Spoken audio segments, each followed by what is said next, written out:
Okay, so we have covered the introduction and talking about the scientific method. So next up, we're going to talk about chemistry. So the introduction of any course always starts with its definition, especially a science course. So chemistry, what is it? Well, chemistry is the study of matter and its interactions. Matter and its interactions. Really simple. How matter, and matter being the important word here, how matter interacts, okay? And so within that, we need to define what matter is. So matter is just simply anything that has mass,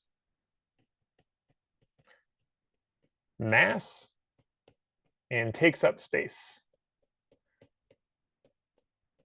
That's it. That's how we define matter. Anything that weighs something or has mass, I should say, weighs something, and takes up space. The properties. A property is a characteristic of matter. Characteristic that allows you to determine what type of matter it is. Okay, so allows determination of matter type. And we have a bunch of different properties of matter. And the classification of matter is what we spend a good portion of our time on, understanding the different phases of matter, understanding how they interact, looking at different solids, liquids, and gases, and that's where it takes us next. So classification of matter. So it comes in three forms, as we can see below, but I want to do solid, liquid, and gas. What I am interested in, and this is the first thing that we're going to cover, well, one of the first things we're going to cover, phase changes. So going from solid to liquid, going from liquid to gas, and back. We have special names for all of these things. Solid to liquid, liquid to gas. We can actually also, which is rare, but we can do it, we can go from solid all the way to gas, or we can have matter go from gas all the way back to solid. So we have a bunch of different transitions, and we can understand these things through what we call their physical changes, and we'll get more into that. But with that said, just take a moment before I do this. You can pause. And what are those names? What do we call going from solid to liquid? How about liquid back to solid? What do we call those things? So just pause it for a second and do your best to just kind of come up with those names. All right, now that you've done that, let me show you the names. All right, so from solid to liquid, okay, melting works. Melting is typically what you would say going from a solid to a liquid. Weirdly, we have another word in chemistry, and it gets used not that frequently, but it actually is the more proper term, and it's fusion. It feels weird because you're going from solid to liquid, and fusion seems like it's fusing together, but that's not really true. Fusion is from the Latin. Okay, liquid back to solid, that would be freezing. All right, and now let's look at the other ones that you should know. Liquid to gas, you may have said evaporation, but that typically refers to water, and we actually want to call this vaporization. This is a more comprehensive term, vaporization, for anything, because any state of matter, it's not just water that we're talking about. We're talking about metal. You can have mercury vaporize. You can have iron vaporize at a right temperature. So everything can vaporize, and that's the other term. Going from gas back to liquid, condensation. All right, there we go. Next up, the big jumps from solid to gas. You might know this one well. This is what happens when you have dry ice, which is really just CO2. Sublimation.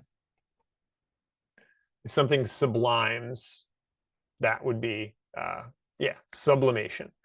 And going from gas back to solid, this is a hard one. In a forest fire where you have a bunch of really high temperature gases and they just kind of settle on like I don't know, in a car or something like that. Those things were like aerosolized and they're gases and then they settle out. We actually call that, they deposit. We call that deposition. There we go. So deposition is the term. All right, so now that we know the names of the different standards, and I have to say this at the beginning, chemistry is its own language. So I need to introduce these terms to you, and because it's really important that when I start using these terms, you know them. Okay. Okay, not sure where I left off because I had to stop for a second. So chemistry, I'm going to use a lot of words. You need to understand those words. I'm going to try to repeat them as much as I can, but for the most part, it's going to get complex, and the more you use them, the better off you are. All right, solid, liquid, and gas. So let's look at these a little bit closer. So we understand the transitions between them, and we can picture them in our mind's eye, right? Solid turning in, picture an ice cube going to a liquid, turning in and then evaporating, you leave it out and eventually it goes away, and all the different transitions. So a solid is orderly. As you can see above, all of those molecules or atoms, whatever the solid happens to be, are all lined up and they're perfect and they're not moving. They have neighbors and they're stuck with those neighbors, okay? Liquid, on the other hand, as you start to warm it up, is pretty random, okay? So these things are moving around, they're touching each other, they're interacting, but they're just kind of moving all over the place. They're sliding, they don't have permanent neighbors, they're allowed to slide. And then gases are random, absolutely. They are completely disordered. And I can say right now, you're going to notice that the last chapter we generally cover splits gases from everything else. And there's a reason for this, because on this side of things, no interaction. And on this side, we have interaction. So liquids and solids, the molecules and atoms and ions, they interact with one another.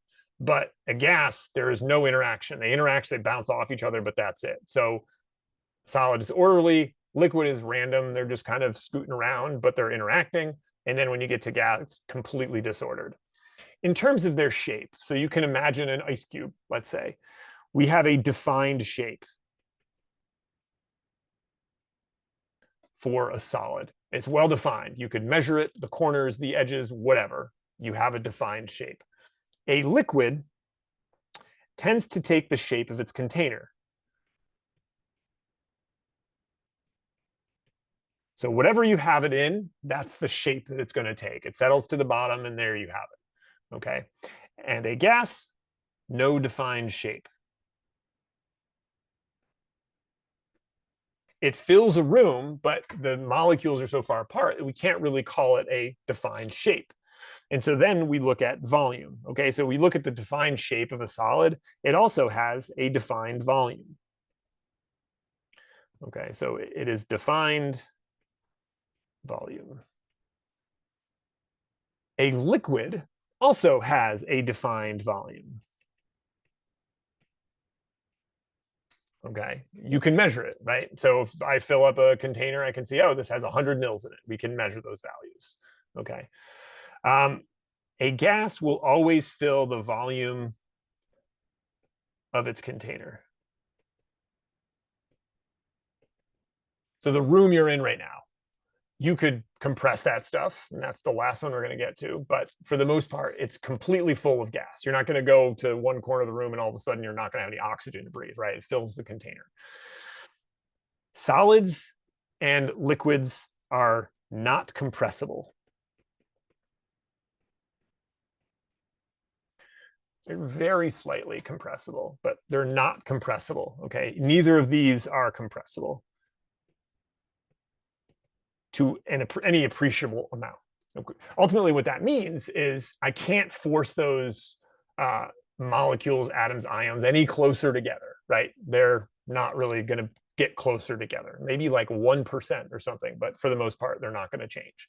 Gases are absolutely compressible.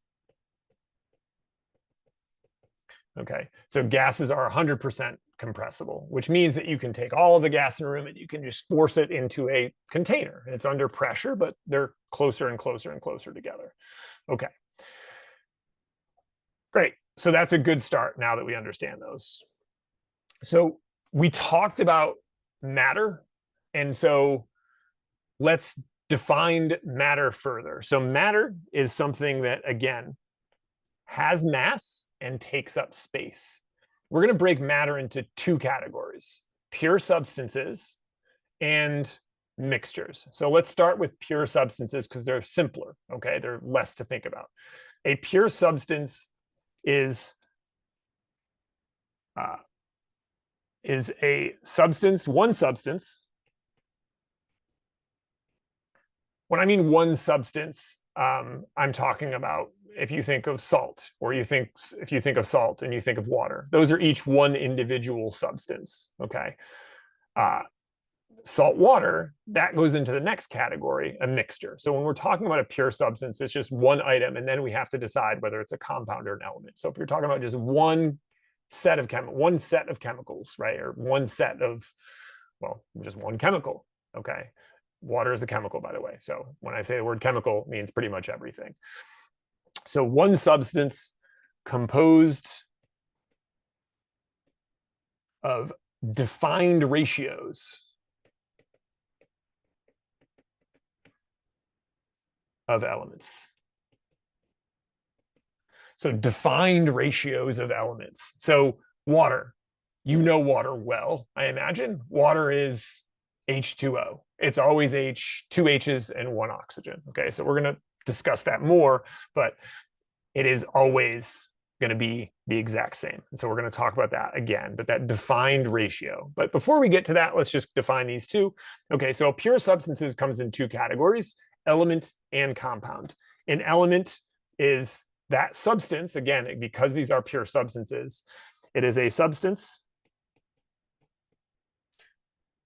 that is composed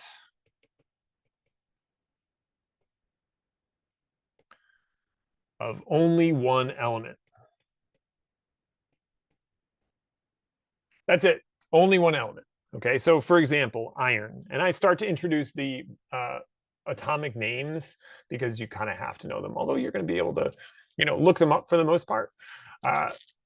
When it comes to quizzes and tests and stuff like that, the expectation is at some point you're going to start to memorize these or start to know these. Okay, so Fe, which is going to be iron, it is an element because it only contains iron. Okay, that's it, just Fe. We also have some things like oxygen gas comes as two oxygens connected to one another. We actually call this is an element, absolutely an element, because there's only one element present. There's only oxygen is present. So we call this molecular oxygen. There's a handful of things that come like this. Okay, O2, oxygen, when it's in its natural state, just comes as O2. Okay, nitrogen comes that way too, N2. So does hydrogen gas. N2, O2, and H2 all come as their diatoms. Okay, so nitrogen and hydrogen. Also, the one row next to it, and we're going to get to this when we get to the periodic table, fluorine comes as F2, Cl2, Br2, I2. All of these things come as just two of the things stuck together. So an oxygen would be just, okay, there's two oxygens and they're stuck together. Any of these would look like that. Okay, they're just held together with like two spheres held together. And there are some even different ones like sulfur. Sulfur actually comes as a group of 8 sulfurs, believe it or not.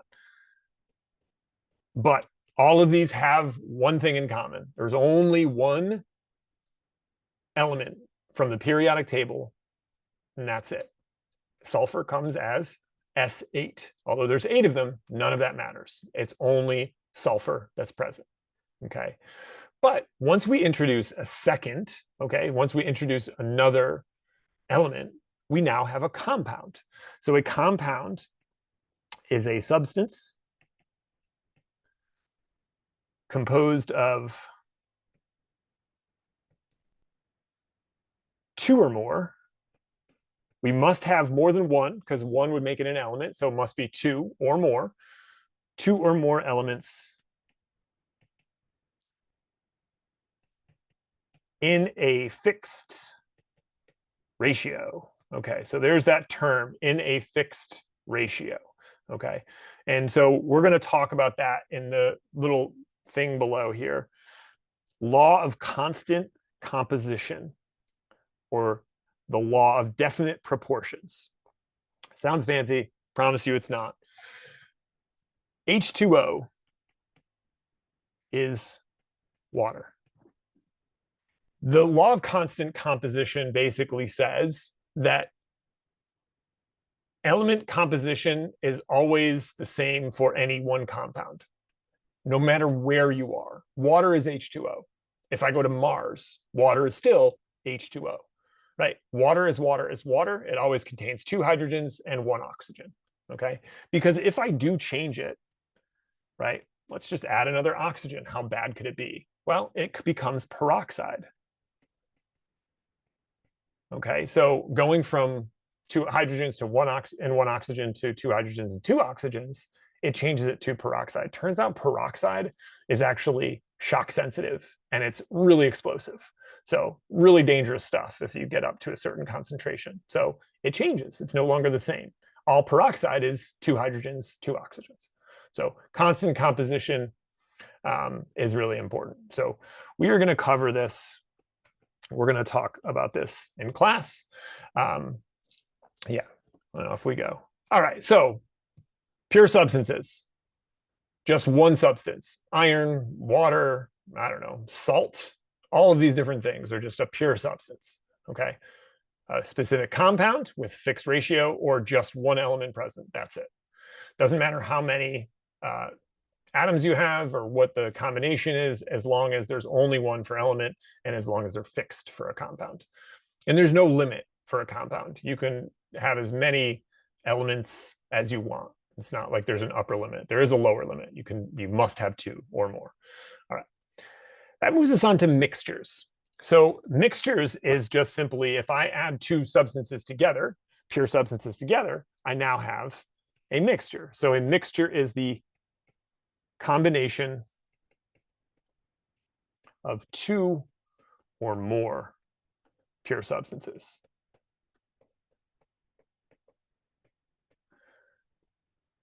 So if I take salt and I add it to water, well, I know salt is sodium chloride and I know water is H2O. Both of these, salt is a compound and water is also a compound.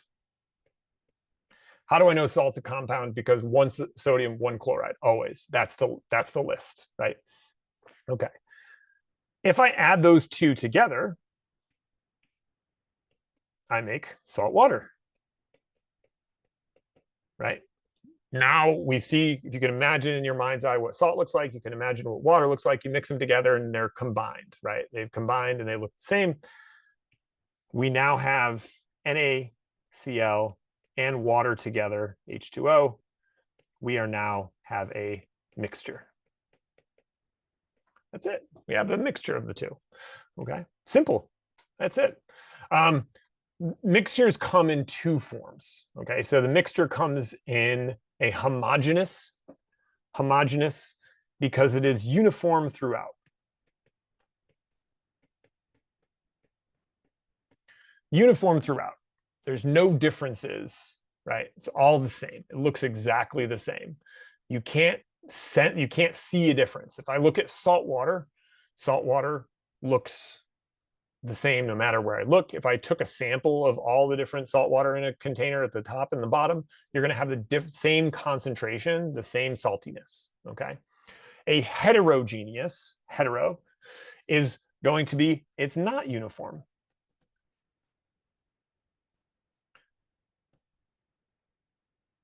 Not uniform throughout, okay? You see some kind of variability in a mixture, right? So if I had a container that contained oil on the bottom and water on the top, this is a mixture. but it's a heterogeneous mixture because I have stuff on the top and on the bottom. Okay. All right. So with that information, can you classify the following as a pure substance? So essentially, I want pure substance. Really, is it compound, element, homogeneous, or heterogeneous mixture? So first of all, is it pure, compound, or element? And then is it a mixture? And if it's a mixture, is it hetero or homogeneous? Okay, so let's give this one a go. And there's some variability there. So you can give this a go now or you can wait, but we're going to talk about it. How about these? These are pictorial diagrams of a bunch of different elements. Okay, let's pretend that the circle is the container. Okay, so I'm going to ask one step further. Same thing, element, compound, homogeneous, or heterogeneous mixture. And then what state are we in? Solid, liquid, gas? Yeah, what state are we in? All right. So that moves us on to properties of matter. Okay, so now we've discussed matter, but now we need to kind of talk about how it changes, and we need to talk about physical versus chemical properties. And you can see down here, we're going to start talking about chemical and physical change. Those are going to be kind of the same in a lot of ways, but we'll discuss their differences in a little bit. So a physical property of matter, whenever I'm talking about physical, I'm always talking about solid, liquid, gas, has to do with the substance itself. Okay, so a physical property, defined characteristics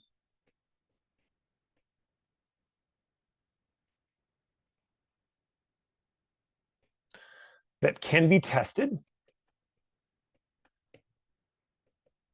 This is kind of long-winded. Can be tested without destroying it. Without destroying the substance, okay? What I mean by this is if I asked you what the boiling point of water is, right? You take some water, you throw a thermometer in there, you boil it, you find out, hey, it's 100 degrees Celsius. You still have the water, right? It changed phase. If it phase changes, it goes from solid to liquid, liquid to gas. It's still there. It's still present. You didn't destroy it. It just changed what phase it was in. So that's really what it comes down to when you're testing a physical property. And physical properties are things that you could test without being destroyed. So like boiling point, freezing point, density. We can look at density and see how dense something is, right? All of those things. But then we look at something like a chemical property. A chemical property is the same thing, defined characteristic that can be tested, but you destroy the sample. So defined characteristic.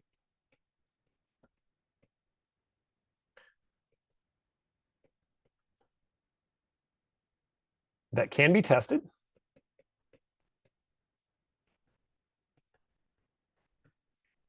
But the sample changes chemically. It's not the same after, okay? And the chemical properties are looking at really things like chemical interactions,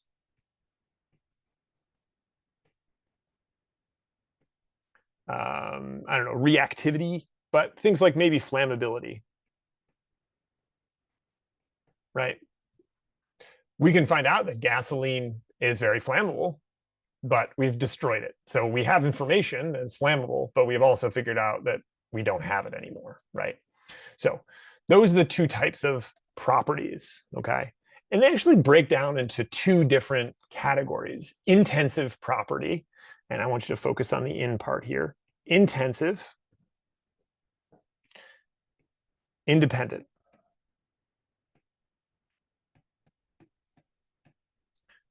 An intensive property is independent of the amount. What do I mean by that? What do I mean by independent? Well, something like density or boiling point.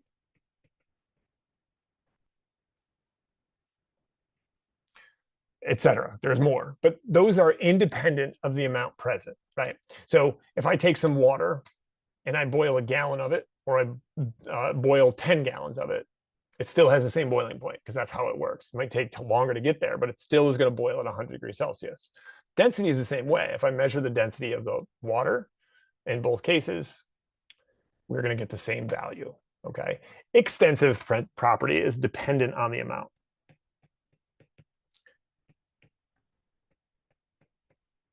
It depends on the amount present. So something like volume, right? 10 liters versus 1 liter, those are different numbers and they do depend on each other. So they're extensive. That's an extensive property. Volume, mass, basically anything where you have to worry about how much you have present. It's going to change with how much you have present. Okay. And then finally, physical change and chemical change.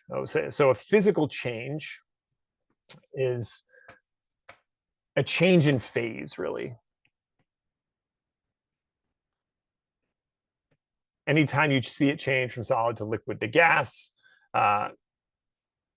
it's some change that happens without destroying the substance. Okay, so physical change is just simply anytime you see one of the action words that we saw above, right? Freezing, those types of things. Okay, that's a physical change. A chemical change is a change that alters the substance. Change that alters substance. So it's destroyed, right? It's no longer the same after, right? So if I take sugar and I ferment it, it turns into alcohol. It was sugar, now it's alcohol. That's a chemical change that it went through, okay? All right, so classify the following as chemical or physical. Really don't worry about property or change. We can talk about those, but physical or chemical, that's what I want to know. So again, we'll discuss this in class. All right, separation and purification. So in order to look at this, we have categorized matter, and we've talked about it already. And so let's look at the different states that we actually have. Okay, so we have matter on the top. It's broken into two categories: pure substance and mixtures. We can always go from a mixture to a pure substance using a physical change or physical characteristics. Okay, I can separate mixtures into their pure substances by simply doing physical things to it, right? If I have salt water, okay, how do I separate it into the salt in the water? Well, just simply evaporate the water and we've got the salt left, right? So we've separated it from salt water, a mixture, into salt and water, my two pure substances, okay? And there's a bunch of different ways that you can do that, okay? And so we'll discuss that as well, but that's the idea. So if we focus in on just the pure substance, I have a compound and I have an element. To go from a compound into an element, we have to do something chemical to it. I can break apart water by electrolyzing it. So if I put a bunch of electricity through it, water changes into hydrogen and oxygen. Okay, I've gone from a compound of water into two different elements, hydrogen and oxygen. Okay, so it is possible to go from a compound to an element through a chemical change. Mixtures, again, homogeneous and heterogeneous. And homogeneous. And we're going to leave it there because we understand those. There's no separation of those. They mix it or they don't. That's pretty much it. Chemists spend a good portion of their time trying to separate things out. Remember, this is electrolysis here to the left. This is electrolysis here to the left, where we separate it into hydrogen and oxygen. Okay, so yeah, you can separate those two things into their different forms.